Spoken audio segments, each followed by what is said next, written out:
दाक्सिया के सभी उच्च कमान जियांगन के मुख्य अड्डे पर एकत्रित हुए। आज 13 अगस्त वर्ष 793 था, जो नौकरी बदलने वालों का युग था। यह अलंकरण समारोह दाक्सिया के इतिहास का सबसे बड़ा समारोह था। लोगों के लिए यह अविश्वसनीय था कि जियांग चेन 3 रूपांतरणों से जागृत होकर 8वें रूपांतरण राक्षस और 9वें रूपांतरण प्रतिद्वंद्वी के विरुद्ध लड़े थे।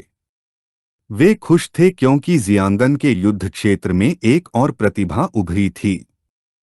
होंग याओ ने जियागांग की ओर रुख किया और उसकी आंखें जिज्ञासा से भर गईं। उसने पूछा कि क्या वह सचमुच गुफाओं में प्रशिक्षण लेने के लिए नेता का पद छोड़ने का इरादा रखता है। जियागांग ने अपना हाथ बढ़ाया और बताया कि वरिष्ठों ने उसे पहले ही अनुमति दे दी है, इसलिए अलंकरण समारोह समाप्त होते ही वह सीधे प्रशिक्षण शुरू करने के लिए गुफाओं में जा रहा है। उसके पीछे नाइट वॉच के अन्य सदस्य थे। चू बुएलिंग ने अपने अंगूठे से खुद की ओर इशारा किया और दृढ़ निश्चय के साथ बताया कि न केवल जियागांग जाएगा बल्कि वे भी जाएंगे। दुआन फेंग ने चू बुएलिंग के कंधे पर हाथ रखा और चुपचाप हांग याओ को देखने लगा, जबकि दूसरी ओर आंटी तांग और त्साई ओकी मुस्कुराने लगीं। जियागांग की आंखें भ्रम में चौड़ी हो गईं, यह समझाते हुए कि पहले उसने अकेले जाने की योजना बनाई थी और उसे उम्मीद नहीं थी कि वे भी उसके साथ जाना चाहेंगे। यह महसूस करते हुए कि जियांग ने सभी को प्रेरित किया था, वह पुराने दिनों की उस ऊर्जा को महसूस कर सकता था। यह सुनकर हांग याओ ने अपना हाथ बढ़ाया और मुस्कुराए बिना नहीं रह सकी। उसने स्वीकार किया कि गुफाएं एक ऐसी जगह हैं जहां सभी जातियां मिलती हैं, जो अजीब और शक्तिशाली जीवों से भरी हैं। उसके अनुसार वहां जाने से निश्चित रूप से उनका पूरी तरह से रूपांतरण हो जाएगा। कुछ ही दूरी पर जियांग वुक्सियांग और यिंगजान बैठे थे। यिंगजान का ध्यान उस पर केंद्रित था और उसकी आंखें गंभीरता से चमकने लगीं। उसे पता था कि दक्सिया में प्रशिक्षण उसे जियांग से आगे नहीं बढ़ने देगा। वह भी गुफाओं में जाने की तैयारी कर रहा था, इसलिए उसने पूछा कि जियांग वुशियांग ने और भी ताकतवर बनने के लिए क्या योजना बनाई है। उसने सुझाव दिया कि वे साथ चलें क्योंकि गुफाओं में विदेशी जातियों को मारने से स्वर्ग से पुरस्कार मिलता है, जो उनके लिए एक आदर्श स्थान है। जियांग वुशियांग ने अपनी बाहें क्रॉस कीं, आंखें बंद कीं और मुस्कुराते हुए सिर हिलाया। यिंग झान यह देखकर खुश हुआ कि आखिरकार जियांग वुशियांग अपने दादा की आत्मा को दिखा रहा था, उसे याद दिला रहा था कि उसे यह नहीं भूलना चाहिए कि उनके बीच अभी भी एक अधूरी लड़ाई बाकी है। दुआन फेंग मंच पर आया और गंभीर नजरों से खुद को जियांगन युद्ध क्षेत्र का कमांडर और प्रमुख बताया। उसने पहले एक नेता की शैली में आधे घंटे का खाली भाषण देने का फैसला किया। लोगों ने उससे बकवास बंद करने और भाषण शुरू करने के लिए कहा। कुछ लोग शिकायत करने लगे क्योंकि बैठने से उनके नितंबों पर कठोरपन आ गया था। कुछ गुरु अब और इंतजार नहीं कर सकते थे। दुआन फेंग उन्हें देखने लगा और अपना हाथ एक तरफ बढ़ाया। उसी क्षण मंच पर एक दरार दिखाई दी। एक क्षण पहले सभी इतने गंभीर थे कि दुआन फेंग उनके साथ थोड़ा मजाक करना चाहता था। उसने बातचीत छोड़कर सीधे उस क्षण पर जाने का फैसला किया जिसका सभी को इंतजार था, अलंकरण समारोह। उसने तय किया कि अब समय आ गया है कि दक्सिया के 9 रूपों के 3 योद्धाओं में से एक, रात्रि प्रहरी की सर्वोच्च सेनापति और शाही राजधानी युद्ध क्षेत्र की सेनापति और प्रमुख महान स्वप्नदर्शी हुआनियों को आमंत्रित किया जाए और बताया जाए कि वही जियांग चेन को अलंकृत करेगी और उसकी उपाधि की घोषणा करेगी। दरार सक्रिय हो गई। हुआनियों ने एक और व्यक्ति का हाथ पकड़ लिया और उत्साह से चमकती आंखों के साथ उससे बाहर निकलने लगी। मुस्कुराते हुए उसने जियांग चेन से कहा कि वह शर्माए नहीं क्योंकि कोई भी बहन अपने ही भाई को इस तरह बदनाम नहीं कर रही है। हुआन्यू और जियांग दरार से निकलकर मंच पर पहुंचे। उसने हमारे लड़के के कंधे पर हाथ रखा और एक खुशनुमा मुस्कान के साथ पूछा कि क्या वह घबराया हुआ है। जियांग चेन, जिसने युद्ध क्षेत्रों के कमांडरों जैसी ही पोशाक पहनी थी, अपनी कलाई ठीक करने लगा और आत्मविश्वास भरी मुस्कान के साथ कहा कि वह घबराया हुआ नहीं है। जियांग ने अब एक सुनहरा बैज पहन रखा था। पेंग याओ का ध्यान हमारे लड़के पर था और उसका मुंह खुला का खुला रह गया। उसने अपना हाथ अपने मुंह पर रख लिया और शर्माने से खुद को नहीं रोक पाई, क्योंकि जियांग की बड़ी बहन होने के बावजूद वह यह देखकर हैरान थी कि वह इतना सुंदर था। झाई गैंग ने अपनी बाहें क्रॉस कीं और गंभीर निगाहों से हमारे लड़के को देखने लगा। आंटी टैन ने अपना हाथ अपनी ठुड्डी पर रखा और शर्माने से खुद को नहीं रोक पाई, क्योंकि उसने अपने जीवन में जियांग जैसा सुंदर व्यक्ति पहले कभी नहीं देखा था। डुआन फेंग का मुंह आश्चर्य से खुला रह गया, यह महसूस करते हुए कि इस बार जियांग बहुत ही आकर्षक था। मुहेनक्यू अपनी सीट से उठ खड़ी हुई और उसकी आंखें प्यार से चौड़ी हो गईं। लियू सान दाओ, जो उसके पीछे थी, मुस्कुराए बिना नहीं रह सकी। दूसरी तरफ झाई और जुआनियों ने उसके मुंह पर दोनों हाथ रख दिए और जियांग को इतना खूबसूरत देखकर शर्माने लगे। जुआनियों ने उसके गाल छूने शुरू कर दिए और उत्सुकता भरी निगाहों से कहा कि ये कपड़े उस पर बहुत अच्छे लग रहे हैं। हमारे लड़के को पसीना आने लगा और उसे लगा कि वह उसे फिर से चिढ़ा रही है। डुआन फेंग ने सोचा कि अब शुरू करने का समय हो गया है और उसने सभी को जियांगचे चिल्लाने का आदेश दिया। एन की उपाधि। सभी ने अपने हाथ मुंह के पास रखे और राक्षसी कीट चिल्लाने लगे। यह सुनकर जियांग की आंखें भ्रम से चौड़ी हो गईं। उसे विश्वास नहीं हो रहा था कि उसके अनुसार राक्षसी कीट उसकी उपाधि है। वे उसे कोई और थोड़ी ज्यादा सभ्य उपाधि दे सकते थे। उसने सोचा कि समारोह के लिए इतना अच्छा तैयार होना बेकार था। हमारा लड़का और जुआनियों मंच पर चढ़ गए। जियांग ने अपने हाथ पीठ के पीछे कर लिए और चुप रहा। उसने अपना हाथ आकाश की ओर बढ़ाया और लोगों की इच्छा का पालन किया। दक्सिया की रात्रि प्रहरी और दक्सिया की सशस्त्र सेनाओं के नाम पर उसने जियांगन युद्ध क्षेत्र के जियांग चेन को स्वर्गीय आपदाओं के स्वामी की उपाधि प्रदान की। जियांग उसकी ओर मुड़ा और प्रसन्न भाव से कहा कि उसे राक्षसी कीट से ज्यादा स्वर्गीय आपदाओं के स्वामी की उपाधि पसंद है। जवाब में उसने अपनी जीभ बाहर निकाली और एक मजाकिया मुस्कान दिखाने लगी। जियांग को आखिरकार एहसास हुआ कि उसने सिर्फ उसके साथ मजाक करने के लिए इतना कुछ सहा था। स्क्रीन पर जियांग के बारे में जानकारी दिखाई देने लगी। जुआनियों ने जियागांग और बाकियों की ओर रुख किया और उसकी आंखें गंभीरता से चमकने लगीं, जिससे पता चला कि जियांग चेन को विशेष रूप से समुद्रों के संरक्षक राजा की उपाधि दी जाने वाली है और अब चारों समुद्री क्षेत्र उसकी जागीर बनने वाले हैं। उसे देश की रक्षा करने की शक्ति भी दी जाने वाली है। वह किसी युद्ध क्षेत्र तक सीमित नहीं रहेगा। वह जीवन और मृत्यु पर पूर्ण अधिकार के साथ पूरे दक्सिया में स्वतंत्र रूप से यात्रा कर सकेगा।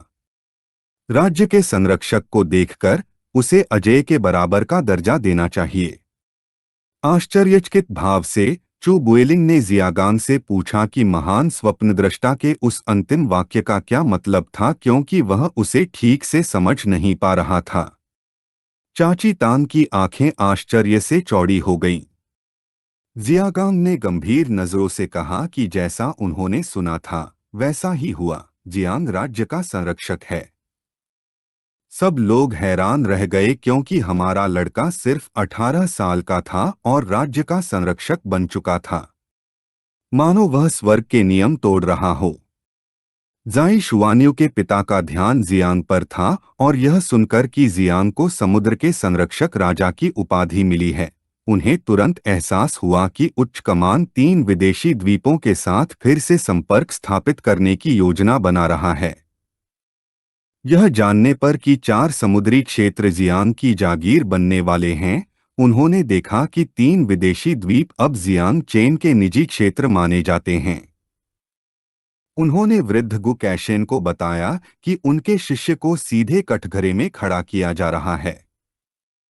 गंभीर नजरों से उन्होंने उससे पूछा कि क्या यह सब उसके लिए मायने नहीं रखता। उनके बगल में बैठे गु कैशेन की आंखें शांति से चौड़ी हो गईं। मुस्कुराते हुए उन्होंने कहा कि उन्हें उन चीजों की चिंता करने की कोई इच्छा नहीं है जो इसके लायक नहीं हैं। महान स्वप्नदर्शी ने एक बक्सा खोला जिसमें एक सुनहरा बिल्ला था। जियांग ने अपना हाथ बढ़ाया, उसे गौर से देखा और मुस्कुराते हुए बिल्ला लेने के लिए तैयार हो गया। जुआनियो ने घोषणा की कि महान युग शुरू होने वाला है और विदेशी भूमि के 3 द्वीपों को पुनः प्राप्त करने का समय आ गया है। गु कैशेन ने सोचा कि जो काम दूसरे नहीं कर पाए, शायद उसका शिष्य कर सकता है। जुआनियो ने जियांग को समझाया कि वह बिल्ला अद्वितीय आदेश है। उसे सुरक्षित रखने के लिए कहते हुए हमारे लड़के ने उसे धन्यवाद दिया। उसी समय एक शक्तिशाली सफेद बाघ पर सवार एक निंजा प्रकट हुआ। उसने अपना परिचय सकुरा साम्राज्य के सासाहारा नो मिनामोतो के रूप में दिया। वह महान देवता यामादा नो ओरोची के आदेश पर ताकामागहारा से दक्षिया के जियांग चेंग को एक चुनौती के साथ बधाई देने आया था। जाई शुआनियो के पिता ने अपना हाथ सोफे पर टिका दिया और उनकी नज़र सासाहारा पर टिक गई। उन्हें एहसास हुआ कि वह एक प्रतिभाशाली व्यक्ति थे जो तीसरे परिवर्तन में थे, लेकिन उनमें 5वें परिवर्तन की चरम शक्ति थी। उन्होंने कभी नहीं सोचा था कि सकुरा जैसे छोटे से देश में इतनी होनहार प्रतिभाएं थीं। दुआन फेंग ने सासाहारा को बताया कि महान स्वप्नद्रष्टा अभी भी मंच पर हैं और अभी उनकी बारी नहीं आई है। शुआनियो की आंखें घृणा से चमकने लगीं। गहरी नजर से उसने समारोह में बाधा डालने के लिए सासाहारा को मार डालने का फैसला किया। इससे पहले कि वह कुछ कर पाती, जियांग ने अपना हाथ उसके सामने रख दिया और उसकी आंखें दृढ़ निश्चय से चमक रही थीं। उसने अपनी बहन से कहा कि उसे उस मक्खी की देखभाल करने की कोई जरूरत नहीं है, क्योंकि वह खुद ही उसकी देखभाल करने वाला था। शुआनियो ने सासाहारा को देखना शुरू किया और आत्मविश्वास से भरी नजरों से उसने स्वीकार कर लिया, क्योंकि वह देखना चाहती थी कि जियांग कितना शक्तिशाली हो गया है। सासाहारा, जो अपने सफेद बाघ पर सवार था, मंच पर उतरा। उसके अनुसार जियांग की हरकतें वाजिब थीं। उसने सीधे चुनौती इसलिए दी क्योंकि वह जानता था कि दक्षिया एक ऐसा देश है जहां समारोह और सम्मान को महत्व दिया जाता है। आखिरकार, अगर दोस्त दूर से आते हैं तो उनका स्वागत तो होना ही चाहिए। जियांग उसे घूरने लगा और जब उसके शरीर से धुंध निकल रही थी तो उसने सासाहारा से कहा कि वह इतना न बोले। उसे याद आया कि हत्यारों को परछाई में रहकर काम करना चाहिए, इसलिए उसने पूछा कि वह घात लगाकर क्या कर रहा है, और यह भी पूछा कि उसे यहाँ खुलेआम चुनौती देने के लिए किसने भेजा है। जियांग को एहसास हुआ कि इसका मतलब सिर्फ यही हो सकता था कि सासाहारा सिर्फ एक बलिदान था। सासाहारा ने अपनी उंगली से जियांग की ओर इशारा किया और आत्मविश्वास भरी निगाहों से स्पष्ट किया कि युद्ध के बाद ही पता चल सकता है कि वह बलिदान है या नहीं। उसने सीधे मुद्दे पर आने का फैसला किया और पूछा कि क्या जियांग में 9 मियास्मा पंखों का इस्तेमाल न करने की हिम्मत है। उसने जियांग का मजाक भी उड़ाया और कहा कि अगर उसकी हिम्मत नहीं है तो वह साफ साफ कह सकता है, क्योंकि वह उसका मजाक नहीं उड़ाने वाला था। जियांग का ध्यान उस पर केंद्रित हो गया और उसकी आंखें उत्साह से चमकने लगीं और उसके शरीर से गड़गड़ाहट निकलने लगी। मुस्कुराते हुए उसने स्पष्ट किया कि उकसाने की उसकी कोशिश कुछ हद तक बेढंगी थी, लेकिन फिर उसने सोचा कि इस खूबसूरत दृश्य को जहरीले कोहरे से बर्बाद नहीं होना चाहिए, इसलिए उसने 9 मियास्मा पंखों का इस्तेमाल न करने का वादा किया। जियांग ने वज्र देवता के अपने क्षेत्र को सक्रिय कर दिया, जिससे बिजली से बना एक शक्तिशाली अवरोध प्रकट हो गया। फिर जियांग ने 3000 बिजली के बोल्ट ऑफ जजमेंट नामक कौशल का उपयोग करके हमला किया, जिससे सासाहारा के शरीर पर बिजली गिर पड़ी। उसका सफेद बाघ अपना मुंह खोलकर तड़पने लगा। हमारे लड़के ने उसका मजाक उड़ाते हुए पूछा कि उसने यहां आने की हिम्मत कैसे की। एक सफेद बाघ उछला और दहाड़ने लगा, और तभी सासाहारा का शरीर छाया में बदल गया और गायब हो गया। जियांग ने छाया को देखना शुरू किया और उसे एहसास हुआ कि यह एक भ्रम था। एक घातक नजर से जियांग ने दिव्य हाथी के शरीर को सक्रिय किया और सफेद बाघ के जबड़े पर एक जोरदार मुक्का मारा, जिससे उसके दांत टूट गए। उस प्राणी का शरीर एक तरफ उड़ गया और तभी छाया एक जगह इकट्ठा होने लगी और जियांग को एहसास हुआ कि यह भी एक भ्रम था। उसी क्षण सासाहारा जियांग के ऊपर प्रकट हुआ और यह स्पष्ट कर दिया कि वह हार गया है। उसकी आंखें चमक रही थीं। उसने बताया कि जियांग ने पहले जो मारा था वह सिर्फ उसके कौशल द्वारा बनाया गया एक भ्रम था। उसने हमारे लड़के को चेतावनी देने का फैसला किया कि उसकी शक्ति बिजली से पूरी तरह अछूती है। यह वज्र से जुड़ी हर चीज को नष्ट करने में माहिर थी। यह सुनकर जियांग का ध्यान उस पर गया और वह सतर्क हो गया। सासाहारा ने किलर थंडर नामक कौशल का इस्तेमाल करके हमला किया, लेकिन जियांग का शरीर बिजली में बदल गया और वह हमले से बचते हुए उस क्षेत्र से दूर चला गया, जिससे सासाहारा की मुट्ठी जमीन पर जा लगी। तभी सासाहारा ने कई खंजर फेंके, जिनसे जियांग के शरीर पर छोटे छोटे घाव हो गए। हमारे लड़के की आंखें आश्चर्य से चौड़ी हो गईं और वह स्तब्ध रह गया। सासाहारा ने बताया कि जियांग की वज्र सबसे तेज नहीं थी, क्योंकि उसके जैसे कुलीन हत्यारे की तुलना में उसकी गति कुछ भी नहीं थी। उसने सोचा कि जियांग की पिछली जीतें सिर्फ किस्मत की वजह से थीं, और अब जब उसे जहर दिया गया था, अगर उसके पास कोई मारक नहीं होता तो वह मर जाता। गुकैशेन और हुआनियों की आंखें नफरत से चमकने लगीं। वे अपनी शक्ति छोड़ने लगे।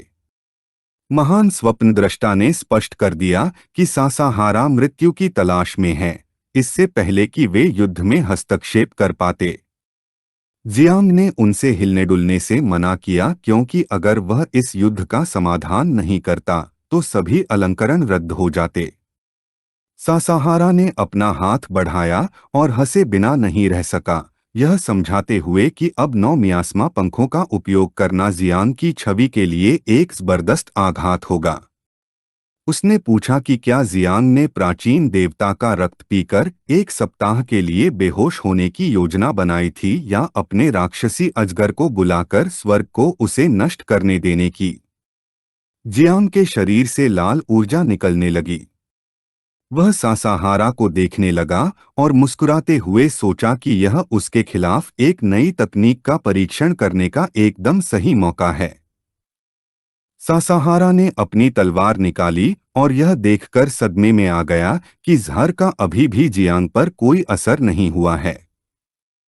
हमारे लड़के ने ऊर्जा को अपने हाथ में केंद्रित कर लिया और हंसे बिना नहीं रह सका, यह बताते हुए कि उसे विषदानव कहा जाता है और इतना कमजोर विष उसके शरीर को कोई नुकसान नहीं पहुंचा सकता। जियांग की आंखें घृणा से चमकने लगीं। उसने नरक के देवता का भाला नामक तकनीक का इस्तेमाल किया और उसका हाथ भाले में बदल गया। उसने हमला किया, लेकिन सासाहारा ने हमले को रोक दिया और उसे एहसास हुआ कि यह एक अंधेरी शक्ति है। उसे नहीं पता था कि जियांग के पास भी अंधेरी शक्ति है या नहीं। धीरे धीरे जियांग का भाला सासाहारा की तलवार की धार को तोड़ने लगा। उसकी आंखें भय से भर गईं और उसने सोचा कि पीछे हटना ही बेहतर होगा। उसी क्षण ऊर्जा ने उसके शरीर को घेर लिया और उसने जियांग को अलविदा कह दिया। यह सुनकर हमारे लड़के की आंखें उत्साह से चमकने लगीं। मुस्कुराते हुए उसने पूछा कि क्या उसे सचमुच विश्वास है कि वह बच सकता है। सासाहारा के पीछे एक दरार दिखाई दी और उसमें से जियांग का भाला निकला। सासाहारा का ध्यान उस पर केंद्रित था और उसकी आंखें भ्रम से चौड़ी हो गईं और उसके मन में एक प्रश्न उठा। उसे नहीं पता था कि उस भाले का अपना कोई अस्तित्व है भी या नहीं। उछलकर वह भागने लगा, लेकिन एक पल में भाला इतना खिंच गया कि वह उसकी छाती में घुस गया, जिससे उसे भयंकर दर्द होने लगा। जियांग ने सासाहारा की छाती से भाला खींच लिया, जिससे उसका शरीर जमीन पर गिर गया। जियांग आत्मविश्वास से भरी निगाहों से हुआनयुआन की ओर वापस चलने लगा और कहा कि मक्खी का सफाया हो गया है और समारोह जारी रह सकता है। यह वीडियो समाप्त होता है।